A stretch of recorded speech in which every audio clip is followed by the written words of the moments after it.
The colony's ship Meridian Dawn had crashed on Kepler 442, be exactly 847 days ago, and Leo still remembered the sound of tearing metal as the hull split open against the frozen tundra. He had been a maintenance engineer then, responsible for keeping the hydroponics bay functional during their journey to what was supposed to be humanity's new Eden. Instead, they had landed on a world that seemed determined to kill them. The Zeltharians who had surveyed this planet 3 cycles earlier had assured the United Earth Coalition that Kepler 442b was habitable. Technically, they weren't wrong. The atmosphere was breathable, the gravity manageable, and liquid water existed beneath the ice. What the Zeltharians had failed to mention, or perhaps simply didn't understand, was that their cold-blooded physiology experienced temperature differently than mammals did. "Leo, the temperature's dropping again," Bella called out from the entrance of the command module, her breath forming crystalline clouds in the air. She was the colony's xenobiologist, though her expertise in alien life forms had proven less useful than her childhood spent on her grandmother's farm in rural Montana. -43 and falling. The Zeltharians are entering torpor. Leo looked up from the primitive forge he'd been constructing from salvaged hull plating.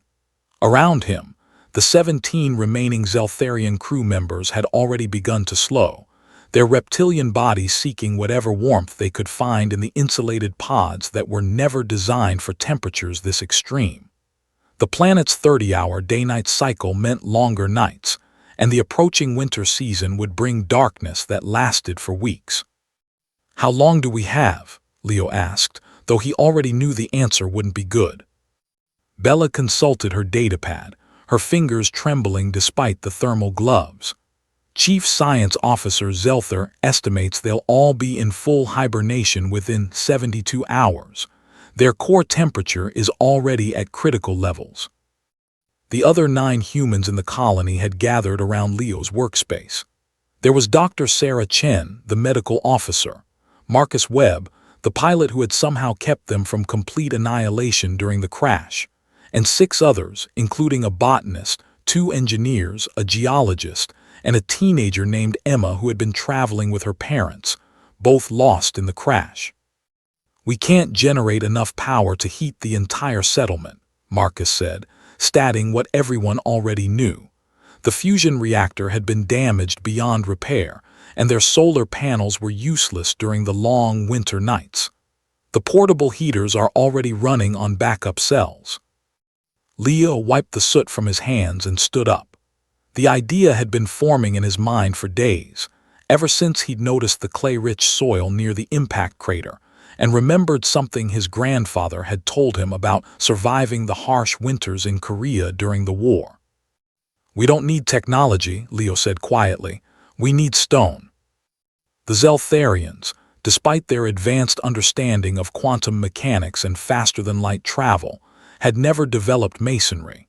Their homeworld's consistent tropical climate meant they'd never needed to trap and hold heat the way human civilizations had for millennia. They built with metals and polymers, materials that conducted heat away rather than retaining it. Bella understood immediately: a thermal mass system, stone ovens. "Korean Andal heating," Leo confirmed. "We dig channels under the floor, build a firebox at one end and a chimney at the other. Heat from a fire travels through stone channels, warming the floor and radiating heat upward. The stone holds the warmth for hours, even after the fire dies down." Dr. Chen frowned. "Do we have enough fuel for continuous fires?" "The forest 5 kilometers east," the botanist James Park interjected. "I've analyzed the local trees. The wood is dense, burns hot and slow, similar to Earth's oak. We'd need to harvest and stockpile, but it's doable."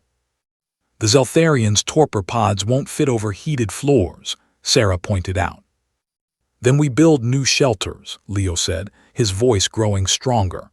"We have clay, we have stone from the impact site, we have human hands and human knowledge that goes back 10,000 years. Our ancestors survived ice ages with less." Over the next 60 hours, the human colonists worked with desperate efficiency. Leo and the two engineers excavated channels in the frozen ground using plasma cutters from the ship, creating networks of passages beneath what would become the floor. Bella and James led expeditions to the forest, using the colony's last functional transport to haul loads of the dense alien timber back to the settlement.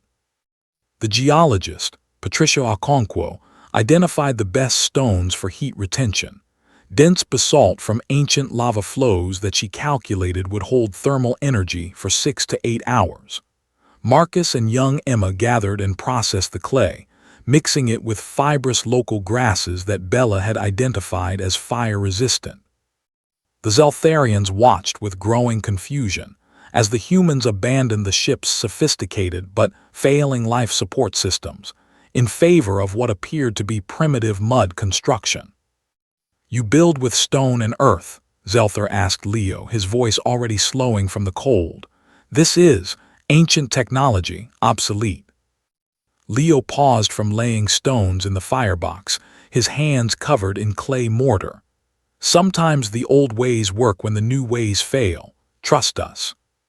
"Trust," Zelthar repeated, the translator struggling with the nuance. "You are unusual mammals. Most species in the Galactic Assembly rely on technology for survival." "Technology fails," Bella said, carefully placing thermal insulation made from salvaged ship materials around the stone structure. "Stone doesn't. Fire doesn't. These have kept humans alive since before we even had language." By the time the first Zeltharian entered full torpor, Leo had completed the first Andal oven. He started the fire with trembling hands, feeding it carefully prepared wood that James had split and dried using portable heaters. The flames caught, and smoke began to draw through the stone channels beneath the floor. Within 2 hours, the temperature inside the shelter had risen to 15 degrees Celsius. Within 4, it was a comfortable 22 degrees. The humans worked through the night, building 3 more ovens, each one larger and more efficient than the last. They carefully moved the hibernating Zeltharians into the heated shelters, monitoring their vital signs as their body temperatures slowly stabilized. Then the true winter arrived. The darkness came like a suffocating blanket, and with it, temperatures that plunged to -70 degrees Celsius. The wind howled across the frozen landscape with such force that it shook even the stone structures. The humans organized into shifts, maintaining the fires, harvesting ice for water, and venturing out in the brief periods of twilight to gather more wood. Leo barely slept. He refined the oven designs, creating dampers to control airflow and heat distribution. He taught the others the art of fire management, how to bank coals for overnight burning, which woods burned hottest, how to read the color of smoke to optimize combustion. Bella kept meticulous records of everything, knowing that this knowledge would be invaluable. She also took on the role of storyteller during the long nights, sharing tales of human perseverance, of ancestors who had survived in environments just as hostile with even less technology. Young Emma surprised everyone. She had a natural instinct for fire management and became one of the most reliable firekeepers. "My dad used to take me camping," she explained quietly one night, tending the flames. "He taught me to respect fire to understand it." The winter lasted 94 days. When the first pale light of the ending winter finally broke the horizon, all 17 Zeltharians began to emerge from their torpor. Zelthar was the first to fully awaken, his eyes adjusting to the warm, stone-enclosed space that had kept him alive. "You maintained heat for 94 cycles," he said to Leo, his voice filled with something that the translator struggled to identify. "Using only stone, clay, and burning plant matter." "And human stubbornness," Leo replied with a tired smile. Zelthar's head tilted in the Zeltharian gesture of profound respect. "The Galactic Assembly has much to learn from humans. We thought survival required advanced technology. You have taught us that sometimes survival requires memory, history, the knowledge of ancestors." Bella stepped forward, her datapad filled with detailed plans and instructions. "We'll teach you. The next winter, you'll know how to keep yourselves warm, but we'll be here too. We're a colony now, all of us together." As spring began to transform Kepler 442b, the human-built stone ovens remained, monuments to the resilience of a species that had learned to survive ice ages, deserts, and now alien worlds. The Zeltharians began to study human history with newfound respect, particularly the technologies that had sustained life in Earth's harshest environments. Leo stood outside one evening, watching the strange alien stars emerge in the twilight sky. Bella joined him, wrapping her thermal coat tighter against the still cold breeze. "We saved them with stone ovens," she said quietly. "Our ancestors would be proud." "They gave us the galaxy," Leo replied, gesturing to the Zeltharian ship components that would eventually be repaired. "We gave them fire and stone. Seems like a fair trade." In the end, the colony on Kepler 442b became known throughout the Galactic Assembly, not for its advanced technology or strategic location, but for the winter when humans taught an ancient lesson to the stars.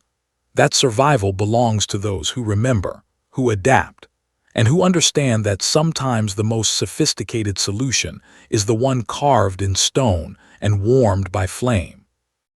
The human-built ovens continued to burn through many winters, and the story of Leo and Bella and their fellow colonists became legend, a reminder that humanity's greatest strength wasn't just their innovation, but their ability to reach back through millennia of survival and pull forward exactly what was needed to keep everyone alive.